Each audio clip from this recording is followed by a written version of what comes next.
मेरे बच्चों, मैं तुम्हें एक कहानी सुनाता हूँ। एक नदी किनारे पर दो वृक्ष थे। बारिश का मौसम आने वाला था। तभी एक चिड़िया उन दोनों पेड़ों के पास से होकर गुजरती है तो पहले पेड़ से पूछती है, क्या मैं तुम्हारी पर अपना घोंसला बना सकती हूँ? बारिश का मौसम शुरू होने वाला है। पहले पेड़ ने मना कर दिया कि तुम मेरे ऊपर घोंसला नहीं बना सकती। चिड़िया ने दूसरे पेड़ से पूछा कि क्या मैं तुम्हारे ऊपर अपना घोंसला बना सकती हूँ? दूसरे पेड़ ने हाँ कह दिया और उसने कह दिया हाँ बना सकती हो। तो चिड़िया ने उस दूसरे पेड़ पर अपना घोंसला बनाया और वहीं पर रहने लगी। और फिर बारिश का मौसम आया, बारिश शुरू हो गई। इधर नदी में बाढ़ चलने लगी। तो जिस पेड़ ने चिड़िया से मना किया था घोंसला बनाने के लिए, पहला पेड़, वह उखड़ के नदी में बहने लगा। तो चिड़िया ने कहा, देख लो, तुमने मुझसे मना किया था अपने ऊपर घोंसला बनाने के लिए, तुम इसीलिए आज उखड़ कर बहते हुए जा रहे हो। उस पहले पेड़ ने चिड़िया को समझाया, चिड़िया, मैंने इसलिए मना किया था क्योंकि मुझे पता था कि मेरी जड़ें कमजोर हैं। तुम मेरे ऊपर घोंसला मत बनाओ। यदि मैं तुमसे कह देता कि तुम मेरे ऊपर घोंसला बनाओ तो मैं जानता था मेरी जड़ें कमजोर हैं और मैं फिर आज उखड़ कर बह रहा हूँ तो तुम्हारा घर भी बह जाता, तुम बेघर हो जाते। मैंने तो तुम्हारे साथ अच्छा किया, लेकिन चिड़िया तुम्हें बुरा लगा। इस कहानी का अर्थ है, मेरे बच्चों समझो, यदि हम किसी से कुछ भी उम्मीद करते हैं, किसी से कुछ भी चाहते हैं, यदि वह नहीं दे पाता, यदि वह मना कर देता है तो हम निराश हो जाते हैं और उससे गुस्सा हो जाते हैं। लेकिन हो सकता है उसकी कुछ मजबूरी हो, कुछ उसकी परिस्थितियां ऐसी हों जिसके कारण उसने मना किया हो।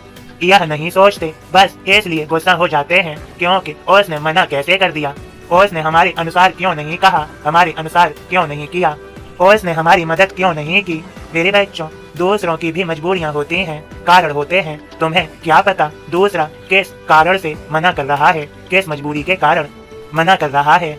यदि कोई मना कर देता है, यदि कोई कार्य नहीं करता, तो हो सकता है इसके पीछे कुछ भी कारण, वह मन से निराश हो या उसकी कुछ मजबूरी हो या उसकी तबीयत ठीक न हो।